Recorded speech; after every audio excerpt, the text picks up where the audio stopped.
अर्जुन कहते हैं, हे केशव, अच्छा क्या बुरा क्या, कोई मनुष्य बहुत ऊंच और कोई नीच कैसे हो जाता है। मेरी बुद्धि भ्रमित हो रही है, मुझे अच्छे और बुरे के बारे में बताइए। भगवान श्री कृष्ण कहते हैं, हे अर्जुन, मनुष्य 3 गुणों को लेकर पैदा होता है और सृष्टि की रचना प्रकृति के इन्हीं 3 गुणों के आधार पर की गई है। मानव में जिस गुण की प्रधानता ज्यादा होती है, जीवात्मा उसी कर्म के आधार पर जन्म लेती है।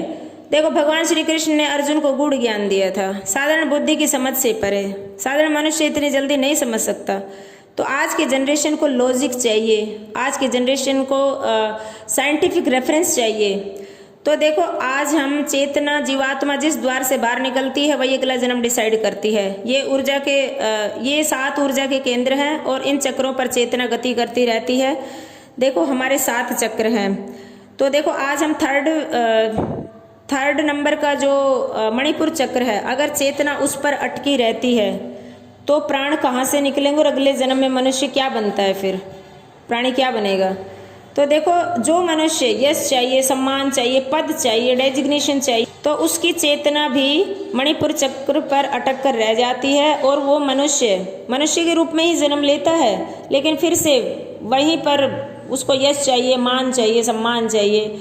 लेकिन अगर मनुष्य बहुत ही बेईमान है, जो इतना ज़्यादा फायदा देखता है, हर वक्त फायदा फायदा फायदा फायदा, हर वक्त उसे मतलब चाहिए, जो पैसा देखता है, पैसा कैसे मल्टीप्लाई करना है, कैसे दूसरों को धोखा देकर धन दौलत इकट्ठा करना है, कैसे बेईमानी से दूसरों के घर उजाड़ दूं और अपना भर लूं, मेरी कई पीढ़ियाँ जो मुझे याद करते रहे। हर वक्त जो मतलब स्वार्थ से भरा हुआ इंसान है, जो दूसरों को लूटना चाहता है, जो किसी देश को लूट के अपना देश बनाना चाहता है, किसी के घर को लूट कर अपना बनाना चाहता है, तो ऐसे लोग जो स्वार्थ से भरे हुए हैं, जो जिंदगी भर मतलब बेईमानी में ही चलते रहे, तो ऐसे लोगों के प्राण नाभि चक्र से, मतलब नाभि के रास्ते निकल जाएंगे बाहर, और ऐसे लोगों की मरते वक्त नाभि खिसक जाती है, पेट अंदर को पिचक सा जाता है।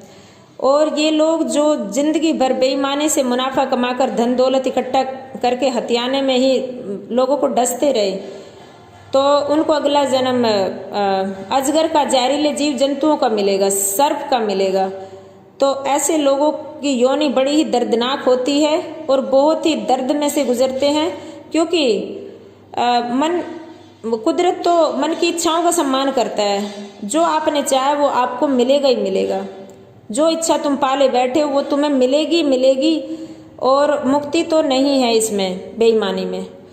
फिर अगर चेतना अटक गई हार्ट चक्र पर, हृदय चक्र पर अटक गई, अगर प्राण हृदय से निकलते हैं, तो मनुष्य को अगला जन्म क्या मिलेगा।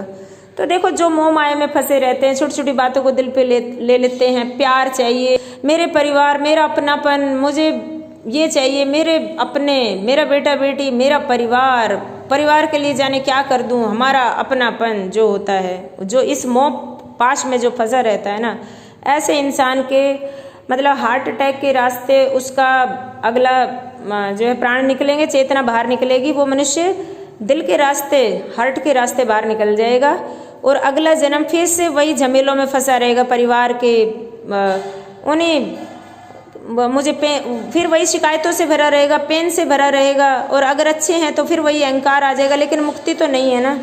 तो अगले जन्म में भी आत्मा झटपटाएगी, अपनों के बीच में बैठकर झटपटाएगा, बंधनों में फंसा रहेगा और नातों को तोड़ नहीं पाएगा, तोड़ना चाहेगा तो भी नहीं तोड़ पाएगा। जीवन एक कारागार की तरह नजर आएगा और खुद को बेवकूफ बनते नजर देखेगा, बेवकूफ बनते हुए देखेगा, तो मतलब कुछ नहीं कर पाएगा। और लास्ट में फिर हार्ट अटैक से चेतना बाहर निकल जाएगी और फिर से वही झमेलों में बारंबार ऐसे ही जन्म पे जन्म लेता रहेगा इंसान, मोहपाश में फंसा हुआ, और फिर से वही अपने ही धोखा देते रहेंगे। कुछ लोग प्योर हार्ट भी होते हैं जो 50-50 रहते, केयर करते हैं, फर्ज निभाते हैं, भगवान को भी पूजते हैं, परिवारों को भी संभालते हैं, वो तो पार ही हो जाते हैं। जो प्योर हार्ट होते हैं, जो बहुत ही निस्वार्थ भाव से जो कार्य करते हैं ना, और मान लो कि उनका भी हार्ट अटैक आ गया, चेतना हार्ट अटैक से बाहर निकली है, तो ये लोग तो देखो पार हो जाते हैं। जिस भी भगवान को ये पूछते थे, या जिस गॉड को पूछते थे, या जिस इष्ट देवता की को मानते थे, उनके चरणों में स्थान मिल जाएगा। जय श्री कृष्ण, जय श्री कृष्ण।